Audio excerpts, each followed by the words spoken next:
muganira bikingiye cyo kari kinyiki we abafite ikintu umuyobozi we yamubwiye adashobora kurenga ugasanga rero bagiye bya bindi gifoto twagiyeyo ariko ntacyo biteze hariya ahubwo bashaka kwerekana amahanga ngo ntubona twebwe dufite ubushake bwo kujya kuganira turashaka n'amahoro ariko nta mahoro bashaka kuko baya n'aba bandi umuntu nka Bemba ni famille yari kize cyane na za avion nyinshi cyane n'ibintu za plantation za kafege abonye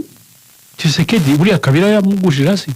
abonye Tshisekedi ati ashaka kuyoborura mu bukungu bamugira ministre wa defense biriya bibunda byose ntabwo byari byo kurwana bari uburyo bwo kwifatira amafaranga ku ruhande ubuse nahari uragira ngo niwe wakwemera gushyiraho amahoro cyangwa gushakisha inzira y'amahoro oya azashaka ngo bikomeze nawe n'abazungu n'iki bikomeze ko akomeze yirire icyo gusa nibaza ayo mafaranga muzarira kuko ejo n'ejo wahava bo niwagira n'abatekereza bavuga ati Mobutu nawe yari umuntu ukomeye cyane ariko yavuyeho ababonye yego sinabonye Mobutu y'umuryango ariko abamukoreye bose i Burayi ukahura nabo twebwe twabonaga nk'abantu bitangaza udashobora no kwegera ariko ngo babonye ubagirira imbabazi so naba ngabo nabo bayora amafaranga bagombye kwibaza ati se okay biyondo uyu munsi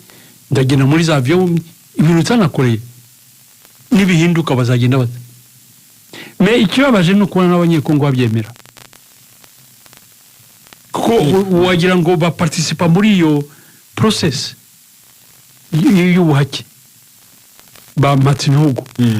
ubundi ngabo gati muze mu nkubite ariko mu mucyonja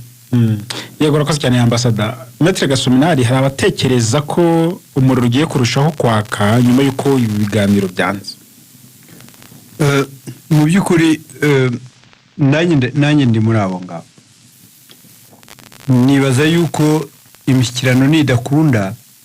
nta kizahagarika intambara izakomeza na bya bindi wavugaga mu kanya yuko ngo abantu bose ngo bifuza ko haba amahoro mu burasirazuba bwa Kongo cyewe nabyo nibaza ko atari byo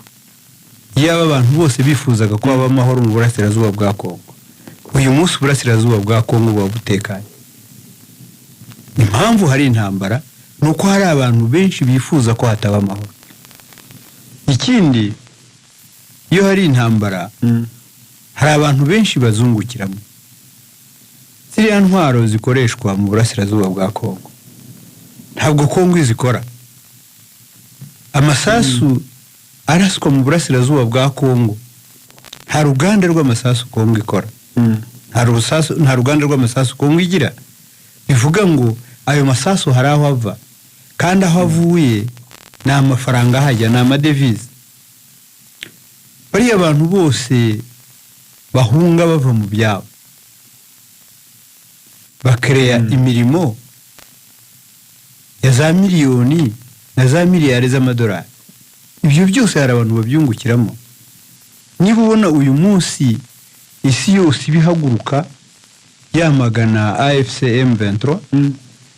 nta n'umwe ushaka kumenya n'impamvu bafashe intwaro ngo barwane nta n'umwe ushaka kumva n'uburenganzira barwanira ubwarimo icyo bareba nta kindi n'umugati wabo AFC M23 irimo itwara kuko nk'ubu ngubu bari batunzwe n'impunzi zose zari zarafashwe bugwate mu nkengero z'umujyi wa Goma abo bose ubu ngubu ntabwo bafite akazi kuko izo mpunzi ntabwo zigihari ntabwo uwo muntu rero yaza ngo akubwire ngo warakoze ngo kurwanira uburenganzira bwawe icyo areba gufata nk'umwanzi kuko watwaye akazi kamuhembaga katumaga ashobora nawe kubona ibyo yifuza we n'umuryango we rero ibintu by'intambara ni ibintu bisa nkaho bigoye kumva bamwe baba bibabangamiye ariko abandi ari ubucuruzi kandi bwunguka niyo mpamvu ubona ibihugu byinshi ntabwo bishaka ko burasirazuba bwa Kongo haba amahoro iyo bize kuba bishaka ko haba amahoro nta nubwo niba hari intambara yoroshye kurangira nkunda kubivuga kenshi ni intambara ibera mu burasirazuba bwa Kongo kuko ni intambara mu by'ukuri idafite impamvu zihishe, ni intambara ifite impamvu zigaragara buri muntu wese yakumva. Ntabwo bisaba kuba uri umunyabwenge kugira ngo umenye impamvu abantu bafashe intwaro bakarwana. Umuntu arakubwira ati navukijwe uburenganzira bwo kuba iwacu, nirukanywe muri gakondo ya data na sogokuru njya kuba impunzi, icyo nshaka nta kindi mu burenganzira bwo kongera kugaruka kuba iwacu. Nta muntu uvuga ngo akeneye yuko bamuha ubutaka kuko barabufite, nta muntu ukeneye yuko hari ikintu bamufasha ngo bamuhe umwanya wa politiki. Abenshi ntibanayikeneye, icyo bakeneye ni ukuvuga ngo twe turashaka uburenganzira kuba iwacu tutabangamiwe, nta muntu utwica, nta muntu udutera. Niyo mpamvu dusanga intambara irwanwa mu burasirazuba bwa Kongo niyo ntambara yoroshye kurusha izindi zose kurangiza, kuko izindi ntambara usanga ziba zifite impamvu nyinshi zatumye ziba, noneho no gukemura cya kibazo kugira ngo amahoro agaruke nabyo bigasaba imbaraga nyinshi. Ariko mu burasirazuba bwa Kongo nta mbaraga nyinshi zikenewe, ni ubushake gusa bwa politike ku ruhande rwa leta ya Kongo n'abayifasha kugira ngo hashobore kugaruka amahoro. Utekereza ko bigiye gukomera gute ku rugamba? Bigiye gukomera kuko nihatabaho imishyikirano ngo habeho kumvikana, ibyo ari byose intambara irakomeza, kandi naho yari igeze rega hari mu mahina. Urumva niba AFCM 23 igaruriye umujyi wa Goma, bakigarura umujyi wa Bukavu, uwo mujyi wa Uvira nawo ukaba usumbirijwe nawe uri hafi ushobora gufatwa igihe cyari cyo cyose. Ubwo nuvuga ngo nyuma ya Uvira hazaba hakurikiye umujyi wa Karehe muri Tanganyika, umujyi wa Kindu muri Maniema nawo ntabwo uri kure. AFC numvise kuri hafi kugira buri kare kuri territoire. Ni ukuvuga ejo n'uyu munsi twasomaga ko impunzi nyinshi zageze ahitwa Lubutu. Iyo wambutse Lubutu uba winjiye muri province orientale, ntabwo uri kure ya Kisangani. Urumva ko mu by'ukuri intambara irimo iragana mu gihugu cyose, imiragana mu gihugu cyose. Rero igihe izarenga Uvira ikagera Karemi, ikarenga Kindu, ikomeza igana za Kisangani, inyuze Walikale of course kuko niho barimo bagana. Ubwo ni ukuvuga ngo abazaba bamanutse Karemi nabo bazajya bagenda bakomeza bagana Lubumbashi, ubwo bazahava bagenda batambika bajya muri Kasai. Urumva yuko bazaba bagana mu mujyi wa Kinshasa. Mu by'ukuri intambara isaha iyo ari yose ishobora guhindura isura, kandi mu by'ukuri ntabwo ari byo abantu bifuza. M23 yo yifuza yuko ishyikirana, intambara ikarangira, abantu bakabona ibyo baharaniye, impamvu bafashe intwaro, hanyuma igihugu kikongera kigatekana. Ko nabo bakeneye igihugu gitekanye, ariko nibatabihabwa ikizabaho n'iki bazakomeza intambara. Nibakomeza intambara uko bizagenda kose hari abantu hari abazayigwamo kuko ni intambara, hari n'ibindi byinshi. Nyine ngo nabo bantu bavuga ngo bashaka inyungu muri ya ntambara, sinibaze ko nabo bose bazazibona uko babyifuza, kuko nkuko yarabivuze ambasaderi, nariya mabuye y'agaciro abantu bose babahanze amaso, cyane abo banyaburayi kuko ni nabo bayabyaza umusaruro, nayo ageraho agashira. Noneho ikigaragara nuko n'ibyo birombe nta birombe bidafite bene byo biri muri Kongo. N'ibyo bihugu nabo bategetsi birirwa bajya kubwira ibihugu ngo nimudufasha muri iyi ntambara tuzabaha ibirombe, sinibaza ko n'ibyo birombe babifite, kuko sinibaza ko hari ikirombe na kimwe gikora muri Kongo kidafite nyiracyo, kandi ibyo birombe byose bitangwa na leta. Ahubwo ikintu tugiye kuzabona ni intambara izaba hagati y'ibyo bihugu by'ibihangange birimo birwanira bya birombe byo muri Kongo. Ubu niyo ntambara tugiye kubona, kandi ntabwo bizatinda. None leta ya Kongo ni iki gishobora kuyumvisha ngiye kuba ngo ikareka amabagire, igashyira mu kuri, igashyira mu gaciro, ntikomeze ku bino bihugu by'amahanga, ntibikomeze kuyijya mu matwi, ahubwo yo ikumva yuko ishobora kwishakira ibisubizo byayo nk'abanyekongo bwabo? Niho ishobora gutuma Kongo batayijya mu matwi cyane? Izo ni inzozi. Ntabwo mbona umuryango mugari w'abanyekongo warasenyutse ntabwo ari revolution yabaye habaye kuvanaho umuntu mbisa nanjye nike uvuga utyo rero uraza ugasahura undi nawe akazakomeza kureba uko ukora avuga ati igihe kirageze vaho nanjye nsahure nicyo kibazo cya Kongo n'ibyo ibyago bya Kongo ntabwo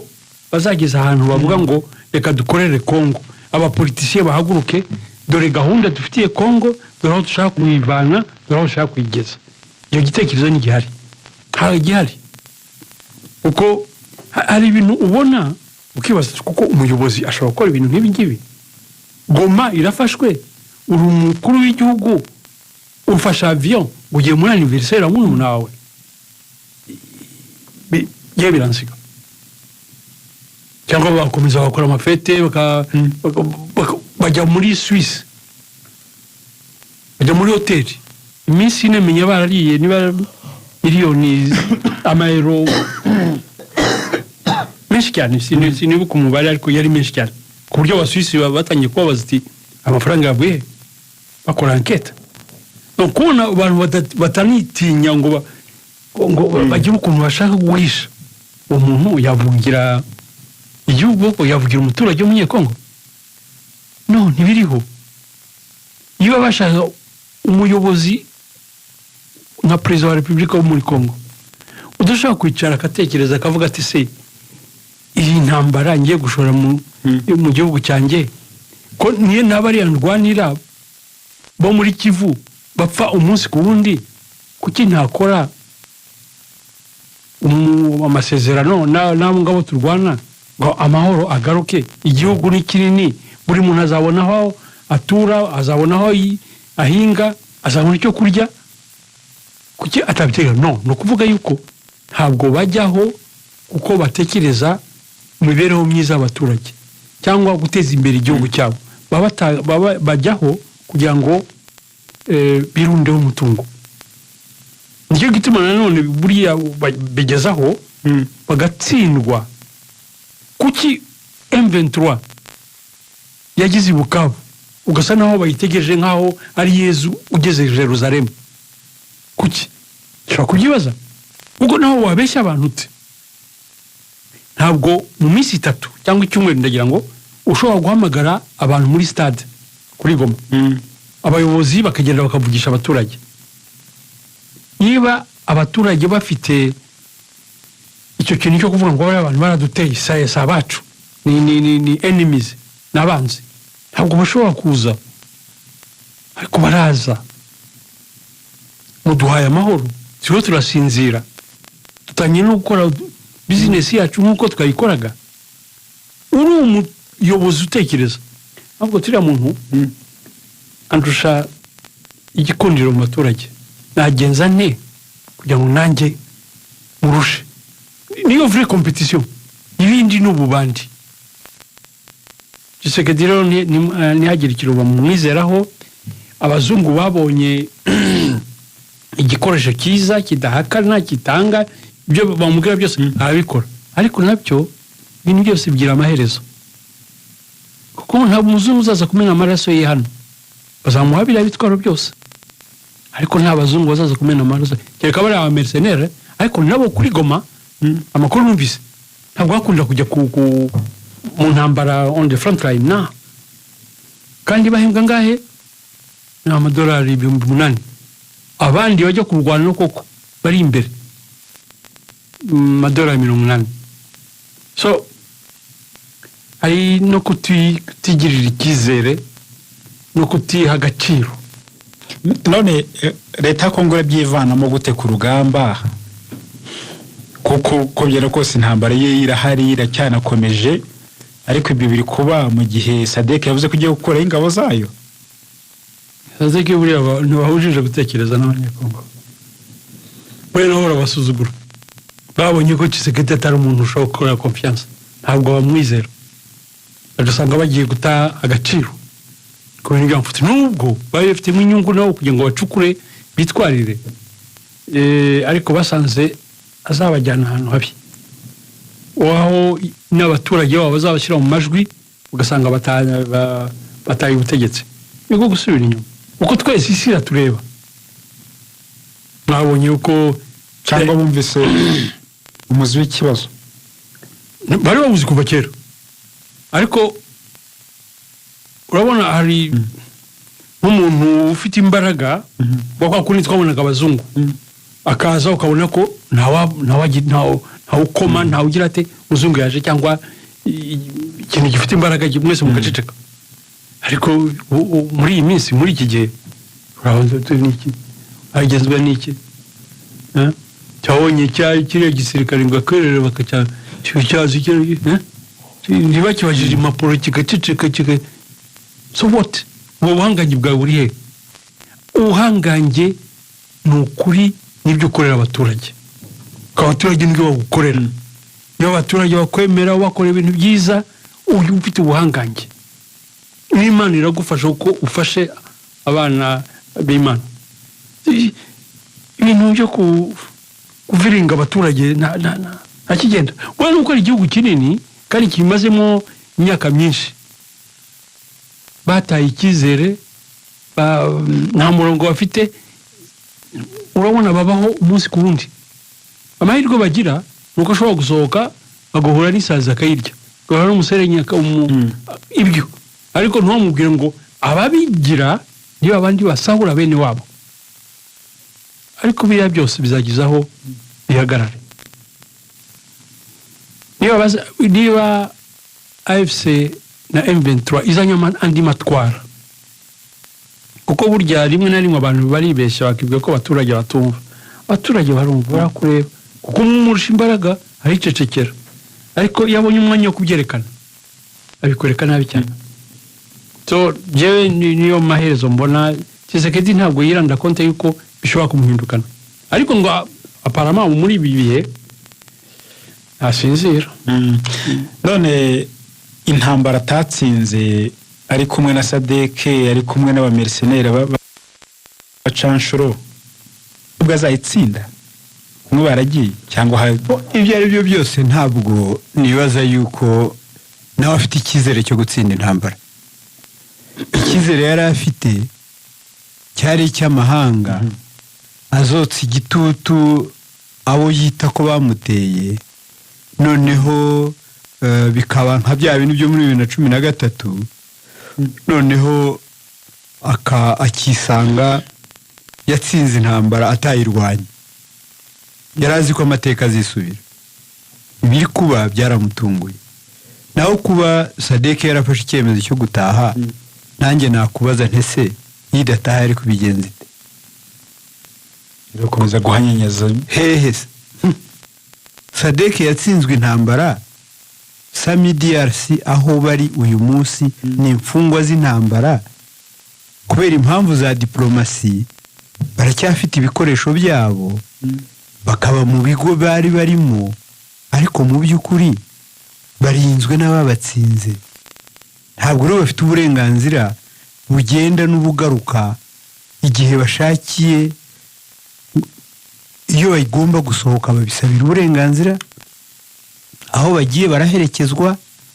rero iyo uretse gufata icyemezo cyo gutaha ko icyabazanye batari bakigikora ikindi cyemezo bari gufata ni iki nicyo cyonyine cyari gihari ngira ngo iyo bitaza kuba diplomasi mwari kubona babafotora nabo ku mupaka bambuka kuko nta kundi byari kugenda rero sinibaza yuko hari ikintu gishoboka kindi bakora uretse kuva muri Kongo kuko ibyabajyanye byarabananiye kandi bibananiye batsindanwa n'uwo bagiye gufasha uyu munsi ni imfungwa z'intambara ziba mu bigo rero ibihugu byabo byaravuze ngo abantu n'uburyo twabohereje kujya gukora ntabwo bashoboye kugikora ubu ngubu ntabwo bagikora none nibatahe mu byiciro iyo biza kuba bishoboka yuko batahira rimwe bari kuvuga ngo nibatahire rimwe ariko umutwe wa 23 n'ihuriro rya AFC barababwiye niba mushaka gukoresha ikibuga cya Goma mutaha nimubanze bucyubake kuko nimwe mwagisenye Nuvuga ngo hari imirimo yo gusana ikibuga igomba kubanza gukorwa mbere y'uko gikoreshwa. Ku bijyanye n'uko mu by'ukuri leta ya Kongo itifuza amahoro, nabyo biraboneka kuko kugeza n'uyu munsi indege za leta zari zikirasa aho bita abanzi, ariko mu by'ukuri aho bibasira kenshi n'ahantu hatuwe n'abasivili. ariko hari abavuga ko Tshisekedi n'ubundi yari yamaze kubona ko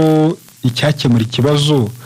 amahoro akaboneka ari inzira y'ibiganiro, niyo mpamvu yagiye Rwanda muri Angola akabonana na Lorenzo bakemeranya ko habaho ibyo biganiro. Ariko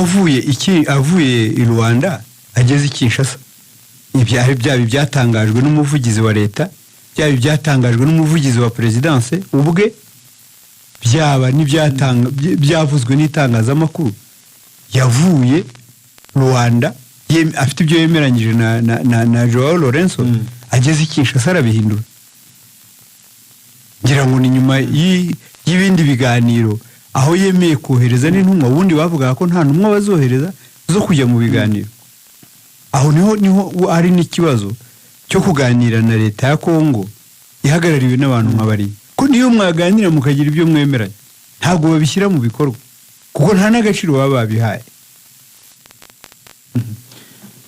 None se abaturage wenda ba Kongo nabo nyine nibo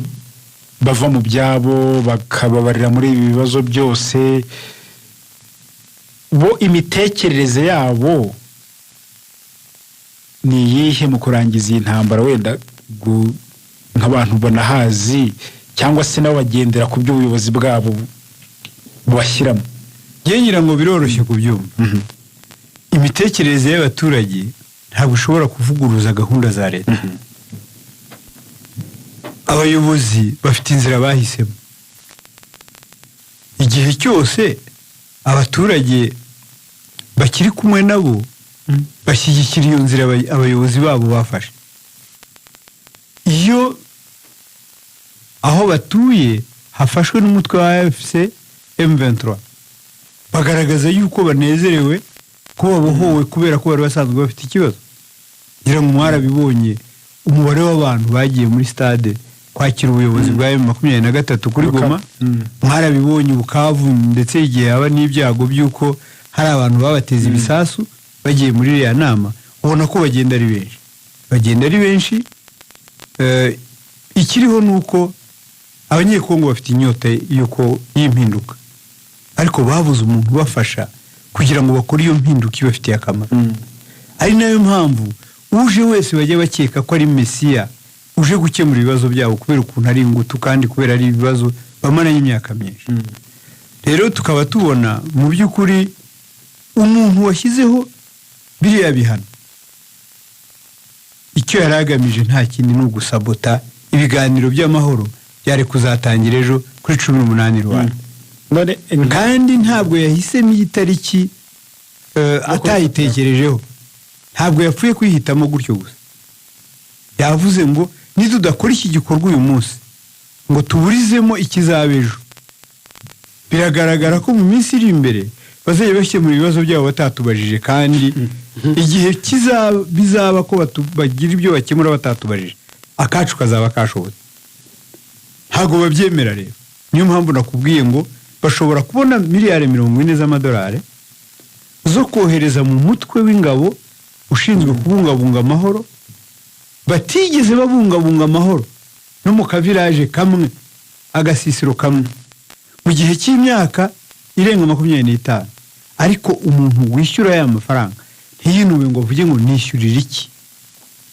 Ni ukubera ko ba bantu baba bakora mu by'ukuri ibyo yifuza, byo yabatumye gukora. Yego, iyi miryango yombi ambasada irabyitwara mu guti, yaba SADC yaba na EAC, kuko nayo irimo kugerageza gushakira hamwe umuti w'iki kibazo. Baraganira bashaka ibisubizo, ibihano abanyaburayi bakabifata. Iyi miryango irabyitwara mu guti mu by'ukuri kugira ngo nayo itagwa mu mutego wo gushakira amahoro kariya karere, ugasanga ntibikunze. Yewe icyo mbona n'abahuza ibihugu bifitanye ibibazo cyangwa igihugu gifitanye ibibazo n'abaturage bacyo bakora ubuhuza. Ni byiza ariko si bo bazakemura ikibazo kizakemurwa n'abanyekongo ubwabo. Ntabwo ari na ngombwa ngo bajye kwa runaka hari ukuntu bashobora guhura ubwabo, wenda bakabatiza umuki ubwe bagiye Egypte Misiri ahantu hataza kuba telefone bakashyira hanze bakicarana nk'icyumweru baganira kuva ku muzi ko tumaze imyaka 30 cyangwa même plus turi muri ibi bintu twagenza tuzi ngo tubivemo. Niyo wonyine ibindi bihugu bishobora kuza no kubagira inama no kubafasha no kubereka wenda nka Angola ukuntu yarwanye na za MPLA zirwana na UNITA bagezaho baza kubona amahirwe kumvikana n'abandi bagombye kubikora gutyo. Ndagira ngo nyako wa Santos Lorenzo afite iyo experience yo kubabwira uti natwe twabiciyemo dore uko twabigenje. Ndagira ngo ni muri ubwo buryo abagira inama yuko intambara ubona uko itangira ariko ntumenye uko irangira kandi isiga ibikomere byinshi cyane. Uri umuyobozi rero wabivamo la paix des braves. Ariko ibyago dufite ni ukugira umuntu wigira igihangange kandi atari cyo. Ari Kongo wagira ngo uko Kongo ingana nawe yibwira ko ari ko angana. Igihangange mfite amafaranga mfite igihugu ariko igihugu kirayobora urakiyobora. Igihugu gifite deficit, igihugu udashobora kugenda mu ibarabara ubura imvura yaza igatwara imodoka ubwo se uri president w'iki? So ntabwo akora iyo kwisuzuma kwavuga itase umupresident ubundi agomba ni akaye kaza afite nizihe nshingano afite aho kugenda uboroga ahantu hose uvuga ngo jewe de mon vivant ntabwo nzomera ibintu irahagije. Kandi abaturage twese twagombye kwibaza bafata Lumumba ni bamwici ariko urebe ukuntu ababirigi babasuzuguye imyaka 60 yirenga barekonesa ko bemera ariko bamwishe. None reka tubasubize aho gusubiza umurambo kuko umurambo wawo twitse na acide babasubiza iryinyo bafata isanduku kigana gitya bashyiramo iryo ryinyo. Uri umuntu utekereza ugihumeka ibyo bintu wabyemera ko ni igihugu cyarabyemeye nta kintu ushobora gutegereza muri abo bantu ni uguhendahenda kuko ni igihugu ntiwakivanaho bafata uvuga ngo jyewe ndagiye niko bimeze. Nihagira ukanguka ko barasinziriye nibagira gukanguka hakagira umuntu koko ubavamo igihe wagira icyizere ko ari cyo mwaganira kugira ngo muteze uteje imbere Kongo uteje imbere Afrika yose. None perezida wa Angola Joao Lourenço ubu ngubu nawe uyoboye umuryango wa Afurika yunze ubumwe ni wari wahamagaje izi mpande zombi warabyitwaramo gute? Erega hariya tugomba no gushaka gusesengura kuki yabikoze kuki ari we uko ejo bundi habaye inama ya SADC na East African Community batoranya abantu batatu bagombye guhuza process ya Rwanda na process ya Nairobi. Ariko nyuma yaho yego ni president wa Union Africaine y'ubumwe bwa African Zone ya ariko je ntabwo numvise neza kuki ari we. Ariko hagati aho ngaho bya bihugu bikomeye byari byamwemeye kugira ngo akomeze ko umuhuza. Kandi akantu tuno twibagirwa nuko hari amasezerano yabaye hagati y'ubuyobozi bw'abanyamerika na Kongo cyangwa President Trump na President Tshisekedi kubyerekeye amabuye y'agaciro. Ariko abanyamerika baza kwisubira inyuma bo ati no ayo mabuye y'agaciro ntabwo twakora kuko we yarababwiye hagati okay ndayabahaye none mwe mumfashe kuza kurwana. no kutamenya ibihugu byateye imbere ko bikora ntibishoboka. Hari inzira igomba gukoreshwa kugira ngo bakwemerere yuko mwakorana amasezerano. Uyu munsi ndagira ngo cyangwa ejo hari delegation y'abanyamerika yagiye kumureba, ugasanga muri discours diplomatique baramwemereye, ariko akabwira ati turashaka amahoro, ibyo ukora byose turashaka amahoro, wumvikane n'abandi, hanyuma tuzakorana. Aho rero niho ndagira ngo niho Perezida Tshisekedi atumva, yibwira ko uko